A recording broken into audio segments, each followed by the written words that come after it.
I perceive the way you talk, I hear you, I perceive the way you behave. So all my access to you, and the same is for you, with respect to me and other people, is through the qualities. So the question is, if the qualities can change, and they are not really the numerical identity, they are not really the identity that is beyond the quality, that remains, even if there is a radical change, how can we perceive things in the world? And that's exactly the point in which we arrive. So he says, so the wax example is good because when he puts the wax in the fire, it changes its smell, it changes its shape, it changes, it becomes, changing from being solid to being liquid, for instance, and so on. But still the car is certain that it's the same thing. Or for instance, another example, he says that when he sees kind of human behavior outside, he assumes that these are people. Although it only sees the behavior, it doesn't see the, their identity, numerical identity. So Descartes' conclusion is that the mind is actually contributing to seeing the identity. That when the mind is exposed to qualities, the mind is the one that contributes, they identify, think as having numerical identity. Okay? And here's Descartes, what Descartes says. What then was it I knew with so much distinguished in the piece of wax? Assuredly, it could be nothing of all that I observed by means of the senses, since all the things that fell under taste, smell, sight, touch, and hearing, are changed, and yet the same wax remains. Then he says, it is the mind alone which perceives it. It is simply an intuition of the mind. So the mind has this intuition that the mind sees certain qualities of things. The mind infers that there is an object. It's an inference. Okay? So there are two things, to conclude from there.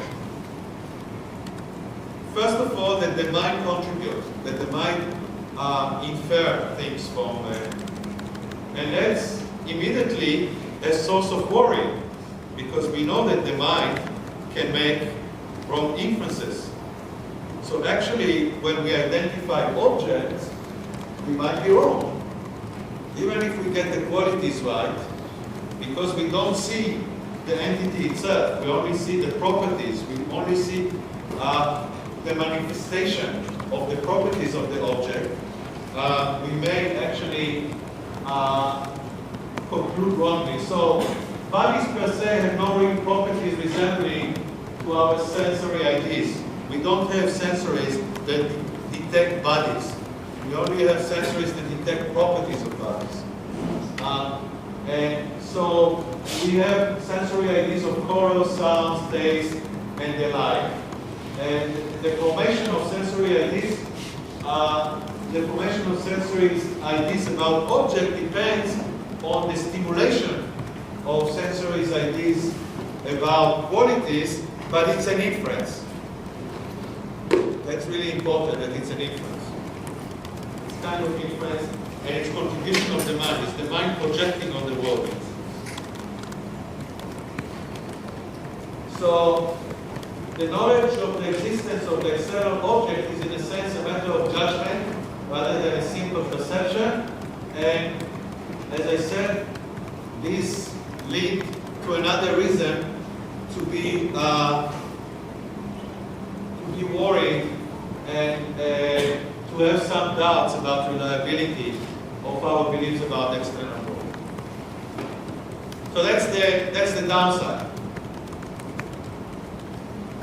Because even, as I said, even if the senses are reliable, the beliefs that are based on the senses may be false because of incorrect judgment of the intuition of the mind.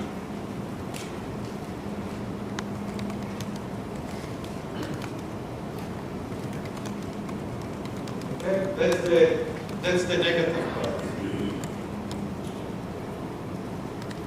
The positive part is that Descartes actually thinks that we see objects, that our beliefs that the object exists, that the bat walks is the same walks, is clear and distinct.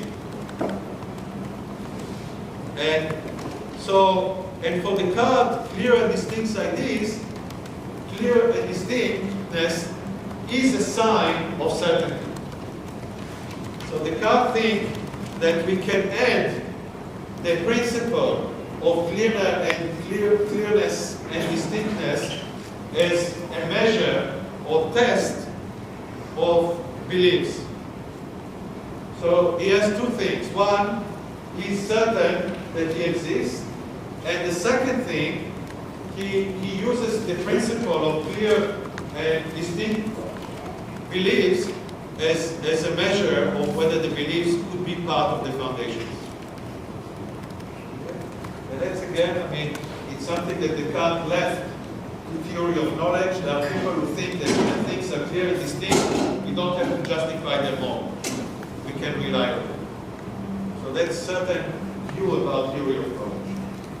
Okay, so let's kind of wrap up with Descartes. When we talk about Hume, we will have another chance to see the difference and maybe to understand better, because Hume is radically different.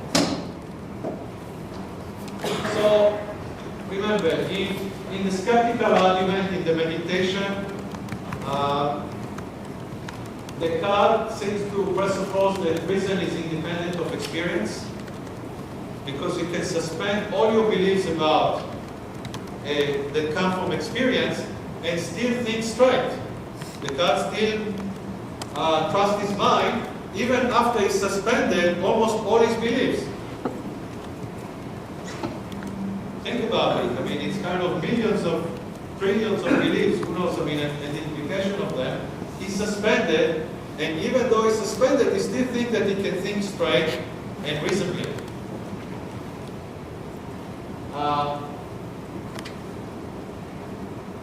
So, his capacity of reason is not dependent on what he perceives in the world, okay, on his experience. It's like something innate, in a sense. Something that is born with the ability to reason and judge. There are views, again, in the philosophy of knowledge that think that certain things are innate, and that everybody thinks that some things are innate, biological or something like that. But there is a difference between those who think that a lot of things are innate and those who think that only few things are innate. And as we shall see, Hume and Descartes are, in a sense, on two different extreme, or not, maybe not extreme, but two different, view about it. Descartes thinks that we have more innate things, and there are philosophers also nowadays. If you think, for instance, about Chomsky thinks, for instance, that there is a universal grammar, that every baby is born with universal grammar, and learning your language is part of this universal grammar. So basically, you just narrow one learning, English, or learning Chinese, or learning Arabic, or any other language. You just, basically, it's something that you have the capacity when you're born, and just by experience of hearing the language, you basically learn, but these innate capacities allow, to study all the languages and so on. Hume, as we see, question this. Hume think that we have some biological capacities, of course, that we're born with, but that we learn from experience, that our reason is based on experience.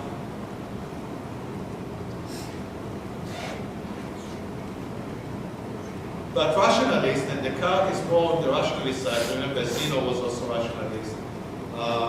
And who else was rationalist that we talked about? Leibniz, yeah. So Zeno, Leibniz, Descartes are usually, it's not that they don't think about experience, but they give, more way to reason, and usually also more way to innateness. Okay. So as we see, I mean, Hume has a very different view, and so let's say, I mean, what we will do today, we will talk about Hume, and we will see, because both Descartes and Hume are very important, I mean, theorists of knowledge. They had a very, very important influence on theory of knowledge in general and scientific knowledge in particular, and they have a kind of opposing views. So it's interesting to see some people actually follow more Descartes and some people follow more Hume. So there is a debate, even nowadays, there is a debate between these two camps. Any question about Descartes? The question always about the second point is that everything is clear and distinct is true. How can we define clear and distinct both as that knowledge is clear and distinct? How would we consider that? How would we know what is clear and distinct? We stand this example. It's the assumption that if you are in normal condition, you cannot really doubt it. We see when we talk about deductive reasoning that it seems like that it's really difficult to resist. So it's something that is kind of, it's an intuition, if you want, that we have. It's not only one person or another. It's like kind of universal for human beings, that certain things look like right. For instance, the idea that if you are fooled by someone, you have to exist. I mean, very few people who doubt it, correct? So that's a kind of clear and distinct idea. I mean, it's an idea that is really difficult to resist. Would logic be one of those things, like logic? Like true premises and conclusion? Yeah, deductive logic is considered many times clear and distinct. That's the reason why, as we should see, I mean, there is a question of how to justify induction, but almost nobody asks how to justify deduction. So that's a Cartesian, if you want, I mean, because you can also ask, I mean, why not question logic? But almost people think, no, logic you cannot question. It's like if you question logic, I mean, your reason is in question. It's not logic that is in question. You know, you are the question rather than logic. So that's the idea. That's clear and distinct. I mean, you cannot really. Okay. The other thing that we didn't mention, and we mentioned, I mean, just to remind you, so Descartes, I mean, remained with very little actually ground that is certain. And what we didn't read, but some of the essay, if you choose to do Descartes then turned to God and proved the existence of God. And God obviously is God. Part of the qualities of God that God is very good, and God will not fool human being. I mean, He won't create human being in order to put them at the mercy of evil demon, and that helps the car, I mean, exclude, for instance, the evil demon, and even, I mean, continue, I mean, to accumulate things that he's certain about. But many people think that this part of the Descartes argument is actually weaker, that it's ad hoc, that Descartes is kind of stuck, and then he turned to God for help. So this part is usually less convincing for people, and even for religious people. I mean, it's not a question of whether God exists; it's whether it's legitimate to use God for the Descartes purposes. So that's the question. So it's a good time to move to you. Very, very different. It's the interesting thing is that it's very different. How was the reading on you? Did you like it? It was hard, no? Hume is the hardest. It's very, very interesting thinker, but it's hard. So let's try to make sense of you.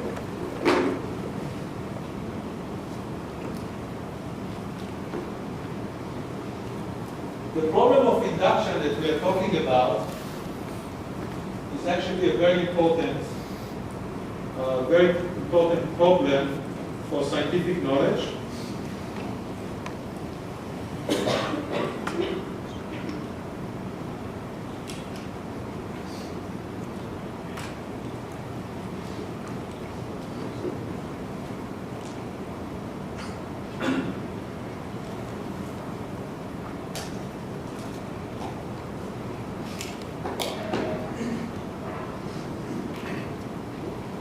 It's very important for scientific knowledge, but actually, as we shall see, the problem of induction and what you will conclude from the problem of induction is also very important, for other things, including political philosophy and ethics and so on.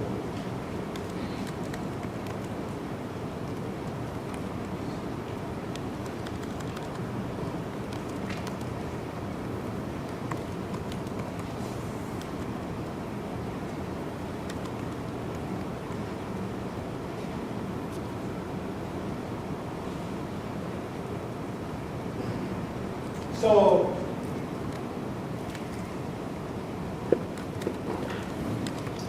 of Descartes and Hume, Descartes, the part that we read from Hume is from his inquiry into,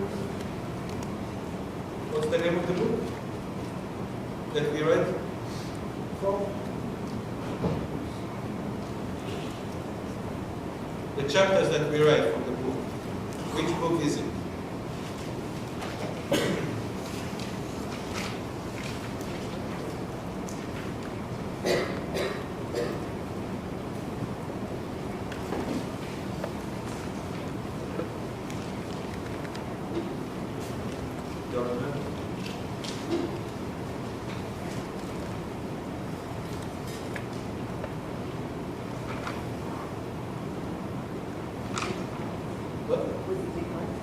No, Hume's.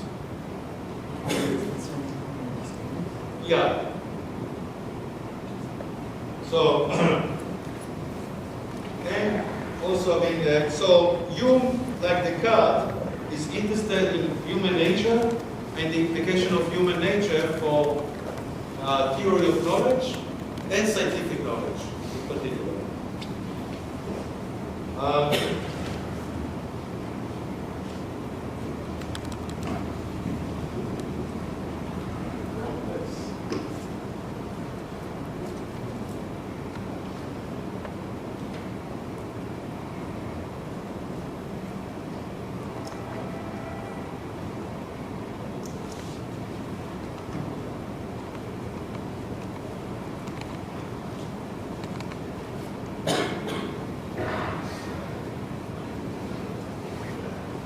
Okay.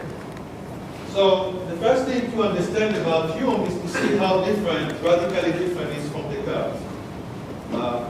That would actually give us some idea about what Hume is doing in looking at the problem of induction and how his view reflects on scientific knowledge.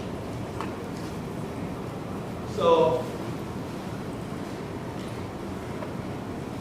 remember, it seems that Descartes has cornered himself into a situation in which the certain foundation that he wants to build all knowledge on are very narrow. Also remember, Descartes is rationalist. It is primal to innate knowledge and faculty of reason that are independent of experience.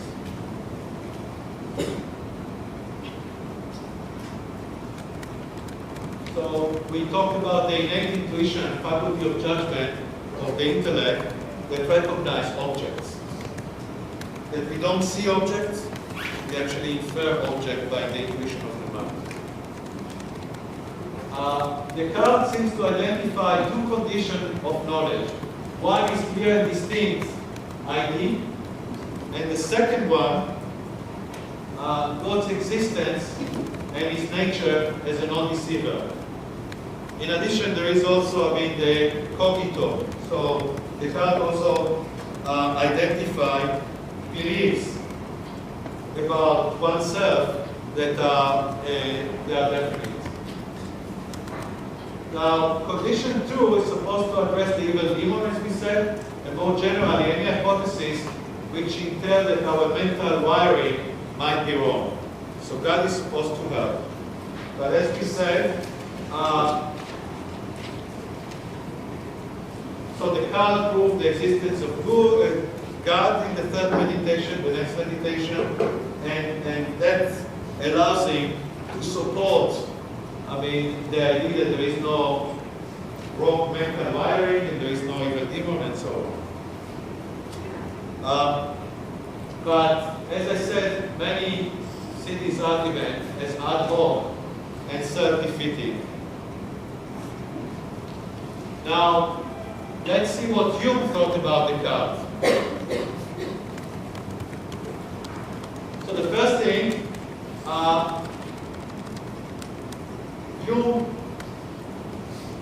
Hume challenged the card project.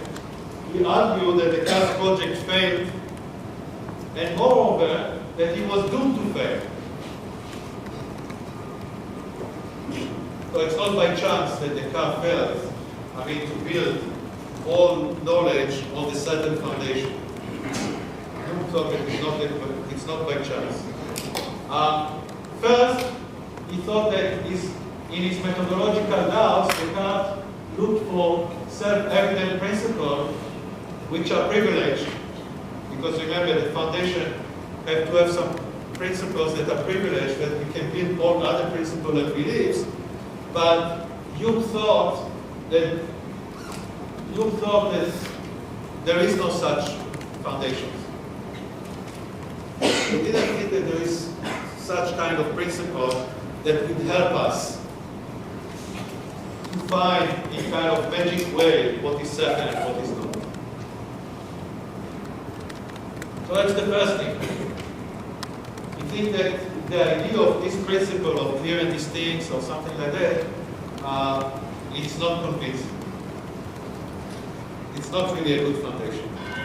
Doesn't make sense. The second thing, he thought that even if such principle existed, we won't have the card. Why? Because once you question the reliability of beliefs about sense perception, then these principles are not going to help. We go to God, and ask for help, but Hume didn't take it, seriously. So he thought that Descartes' universal skepticism concerning the reliability of the senses is such that that you cannot really build all knowledge on the narrow foundation that Descartes has. So in that sense, it's doomed to fail. Descartes cornered himself. Once he cornered himself, there is no way, out.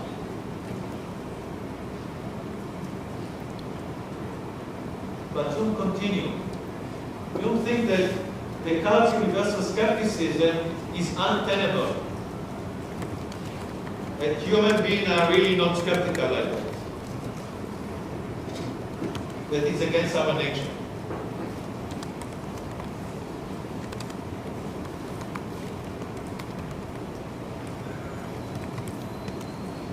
This is the conclusion that Hume has from about Descartes. The Cartesian doubt, wherever possible to be attained by any human creature, as plainly it's not, would be entirely incurable, and no reasoning could ever bring us to a state of assurance and conviction upon any subject.